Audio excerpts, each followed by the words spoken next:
अब जैसा कि आप जानते हैं कि हमारे शरीर में एक ऑर्गन है जिसका वजन लगभग 1.5 किलोग्राम है और वो बहुत ही महत्वपूर्ण अंग है और उस ऑर्गन का नाम है ब्रेन।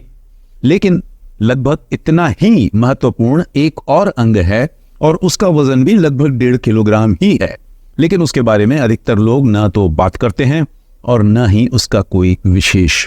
ख्याल रखते हैं। और उस ऑर्गन का नाम है लिवर। लिवर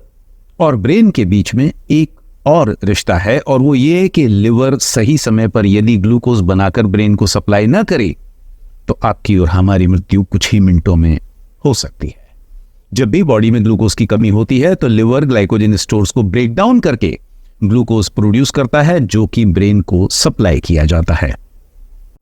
लेकिन लिवर सिर्फ यही एक काम नहीं करता, ऐसी कम से कम 500 और मेटाबॉलिक प्रोसेसेस हमारे शरीर में चलती रहती हैं जिनमें लिवर किसी न किसी रूप में पार्टिसिपेट करता रहता है। इनफैक्ट सच तो यह है कि लिवर हमारे शरीर की सेंट्रल केमिकल लेबोरेटरी है और इस वक्त भी जब आप ये वीडियो देख रहे हैं तो आपके शरीर का लगभग 1/4 खून यानी कि लगभग 1.25 लीटर खून आपके लिवर के आसपास ही मौजूद है। और क्योंकि ये इतनी बड़ी मात्रा में आपकी बॉडी में सर्कुलेट होने वाले खून के साथ इंटरैक्ट करता है तो इसके टॉक्सिफाई होने के बहुत ज़्यादा चांसेस होते हैं। जैसा कि मैंने पहले भी किसी एक वीडियो में इस चैनल पर, नरिशिंग काका चैनल पर कहा है कि लिवर एक तरह से आपके किचन में मौजूद जो किचन सिंक होती है उसमें लगे हुए एक फिल्टर की तरह है जो कुछ दिनों के बाद कचरे से भर जाती है, जैम हो जाती है। और ठीक इसी तरह से हमारा लिवर भी लगातार काम करते करते टॉक्सिफाई हो जाता है, टॉक्सिक मटेरियल से भर जाता है और इसीलिए उसका डिटॉक्सिफिकेशन भी जरूरी होता है। और इस डिटॉक्सिफिकेशन में फास्टिंग बहुत मदद करती है। लेकिन वो मदद कैसे करती है, किन सर्किट्स के थ्रू करती है, किन पाथवेज को एम्प्लॉय करते हुए करती है, इन्हीं सब बातों पर आज हम इस वीडियो में चर्चा करेंगे।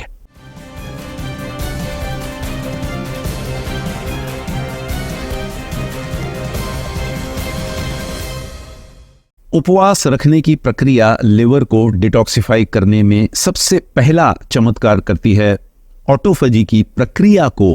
एक्टिवेट करके। ऑटोफेजी एक सेल्यूलर प्रोसेस है जो हमारे शरीर से डैमेज सेल्स को हटाती है और नई सेल्स को रीजनरेट करने में सहायता देती है। ये एक तरह का सेल्फ क्लीनिंग मैकेनिज्म है हमारी बॉडी का और ये मैकेनिज्म लिवर हेल्थ के लिए बहुत ज़्यादा इम्पोर्टेंट होता है। और इसीलिए जब कोई भी व्यक्ति 24 या 36 या 48 घंटे का फास्ट करता है तो उस फास्टिंग पीरियड के दौरान ये ऑटोफेजी, इसका मैकेनिज्म आपके लिवर से टॉक्सिन्स और डैमेज्ड हो चुके ऑर्गेनेल्स को बाहर निकालता है और इस कार्यवाही से आपका सेल्यूलर फंक्शन बेहतर हो जाता है और आपका लिवर पहले से ज्यादा एफिशिएंट हो जाता है। हेपेटोलॉजी नाम की एक जर्नल है, बहुत ही फेमस जर्नल, और उसमें सन 2015 में एक स्टडी प्रकाशित की गई थी जिसमें लिवर को डिटॉक्सिफाई करने में ऑटोफेजी के रोल को हाईलाइट किया गया था। और उस स्टडी के रिसर्चर्स ने पाया था कि जब कोई व्यक्ति फास्टिंग करता है तो उसकी वजह से जो ऑटोफेजी की प्रक्रिया, जो प्रोसेस इंड्यूस होती है, जो एक्टिवेट होती है उसके चलते, तो उसकी वजह से डैमेज्ड माइटोकॉन्ड्रिया और अन्य सेल्यूलर डेब्री को लिवर से बाहर निकालने में मदद मिलती है और उसके चलते ओवरऑल लिवर फंक्शन बेहतर हो जाता है। स्टडी में यह भी पाया गया कि हमारे लिवर में खुद को क्लीन करने की ताकत होती है, लेकिन जब कोई व्यक्ति फास्टिंग करता है तो लिवर की ये खुद को क्लीन करने की और खुद को हील करने की ताकत, सेल्फ क्लीनिंग मैकेनिज्म ज्यादा एफिशिएंट हो जाता है, ज्यादा प्रभावशाली हो जाता है। उपवास रखने की वजह से लिवर डिटॉक्सिफिकेशन में जो दूसरी मदद मिलती है वो होती है रिडक्शन ऑफ लिवर फैट। जैसा कि मैं पहले भी कई अन्य वीडियोस में जिक्र कर चुका हूं कि जब हमारे लिवर में जरूरत से ज्यादा मात्रा में फैट एक्यूमुलेशन हो जाता है तो उसके चलते लिवर का डिटॉक्सिफिकेशन फंक्शन इंपेयर हो जाता है और इन्हीं कारणों से non alcoholic fatty liver disease और नॉन एल्कोहलिक स्टाइटोहेपेटाइटिस जैसी समस्याएं पैदा होती हैं। और इसी फैक्टर को उपवास रखने की प्रक्रिया डायरेक्टली एड्रेस करती है। फास्टिंग हमारे लिवर में मौजूद फैट को कम करती है और उसके चलते लिवर की इनबिल्ट डिटॉक्सिफिकेशन एफिशिएंसी को रैंप अप करती है। सन 2019 में सेल मेटाबॉलिज्म नाम की जर्नल में पब्लिश की गई एक स्टडी में पाया गया कि इंटरमिटेंट फास्टिंग लिवर फैट को कम करने में सहयोग देती है। ये स्टडी ओबीज लोगों पर कंडक्ट की गई थी और इस स्टडी में पाया गया था कि उन ओबीज लोगों ने इंटरमिटेंट फास्टिंग के प्रोटोकॉल को अपनाया था और इससे दो बातें हुई। पहला कि उनका लिवर फैट कंटेंट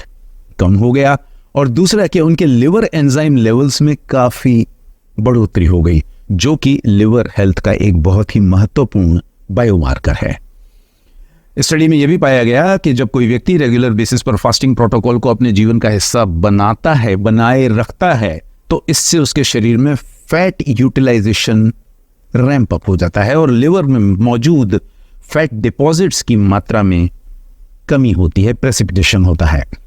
उपवास रखने की वजह से लिवर डिटॉक्सिफिकेशन में जो तीसरी मदद मिलती है वो मिलती है इंसुलिन सेंसिटिविटी के बढ़ने से और साइमल्टेनियसली ग्लूकोज के बेहतर मेटाबॉलिज्म से। जब भी आप उपवास रखते हैं तो उससे आपकी इंसुलिन सेंसिटिविटी और ग्लूकोज मेटाबॉलिज्म दोनों बेहतर होते हैं और ये दोनों प्रोसेसेस आपके लिवर हेल्थ के लिए बहुत ही महत्वपूर्ण होती हैं। जब किसी व्यक्ति की इंसुलिन सेंसिटिविटी और ग्लूकोज मेटाबॉलिज्म कमजोर होते हैं या लोअर लेवल पर होते हैं, ऑप्टिमम लेवल से कम होते हैं, तो इसकी वजह से उस व्यक्ति के लिवर में फैट बिल्डअप शुरू हो जाता है और यही आगे चलकर उस लिवर की खुद की डिटॉक्सिफिकेशन कैपेबिलिटीज को भी इंपेयर कर सकता है। तो ये तो रहे वो 3 पाथवेज जिनके द्वारा फास्टिंग आपके लिवर को डिटॉक्सिफाई करने में आपकी मदद करती है। जैसा कि मैंने पहले भी कहा कि फास्टिंग के फायदे सिर्फ इन 3 पाथवेज से ही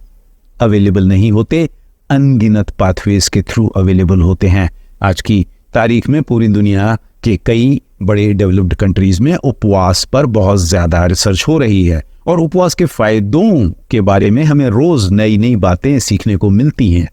और इसीलिए कोई भी वो व्यक्ति जो अपने लिवर इश्यूज से हैरान है, परेशान है, वो सिर्फ 8, 10, 15 दिन में एक बार 24 या 36 या 48 घंटे का एक छोटा सा फास्ट रख के अपने लिवर प्रॉब्लम्स पर पूरा कंट्रोल तो खैर नहीं पा सकता, लेकिन काफी हद तक कंट्रोल पा सकता है। यहां एक छोटी सी सावधानी बरतना जरूरी है और वो ये कि यदि आपकी लिवर की समस्या बहुत ज्यादा कॉम्प्लिकेटेड लेवल पर है तो फास्टिंग शुरू करने से पहले यदि हो सके तो आप अपने डॉक्टर से उसके बारे में जरा बात कर लें, कंसल्ट कर लें और यदि एक बार वो आपको ग्रीन सिग्नल दे देते हैं तो उसके बाद आप निश्चिंत होकर फास्टिंग कर सकते हैं। लेकिन उसी से संबंधित एक और सच्चाई है जिसकी तरफ मैं आपका ध्यान खींचना चाहता हूं और वो ये कि यदि आपको ऑलरेडी लिवर से संबंधित कोई इश्यू है और वो काफी कॉम्प्लिकेटेड या एडवांस्ड लेवल पर है तो एक बात याद रखें कि सिर्फ 1 या 2 बार फास्ट करने से ही आपकी समस्या पूरी तरह से हल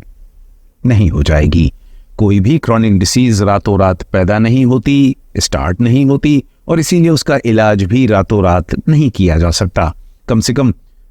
फास्टिंग के द्वारा तो नहीं ही किया जा सकता। मैं फास्टिंग को पर्सनली खुद बहुत पसंद करता हूं। मैं अपनी पर्सनल लाइफ में फास्टिंग का इस्तेमाल हर इशू को सॉल्व करने के लिए करता हूं, लेकिन फिर भी मैं आपको कोई झूठा आसरा नहीं देना चाहता, कोई फॉल्स क्लेम्स नहीं करना चाहता। फास्टिंग आपके लिवर को डिटॉक्सिफाई करने में महत्वपूर्ण योगदान देती है, सिग्निफिकेंट रोल प्ले करती है, लेकिन यदि आपके शरीर में लिवर से संबंधित ऑलरेडी कोई कॉम्प्लिकेटेड क्रॉनिक डिसीज है तो उसे आप 1 या 2 दिन फास्टिंग करके नहीं सुलझा सकते। उसमें जो समय लगना है वो लगकर रहेगा। फास्टिंग प्रोटोकॉल को आपको कुछ ज्यादा समय के लिए एम्प्लॉय करना पड़ेगा, लेकिन एट द सेम टाइम यदि आप अपने लिवर को रेगुलरली डिटॉक्सिफाई करते रहते हैं, यदि आप अल्कोहल और अन्य अल्ट्रा प्रोसेस्ड फूड्स को अवॉइड कर पाते हैं, तो इस बात का भरोसा रखें कि जनरली अधिकतर केसेस में लिवर का कोई भी इशू आपको परेशान नहीं करेगा। और जैसा कि एक बहुत बड़े साइंटिस्ट ने कहा है, यदि आपका लिवर खुश तो आप खुश।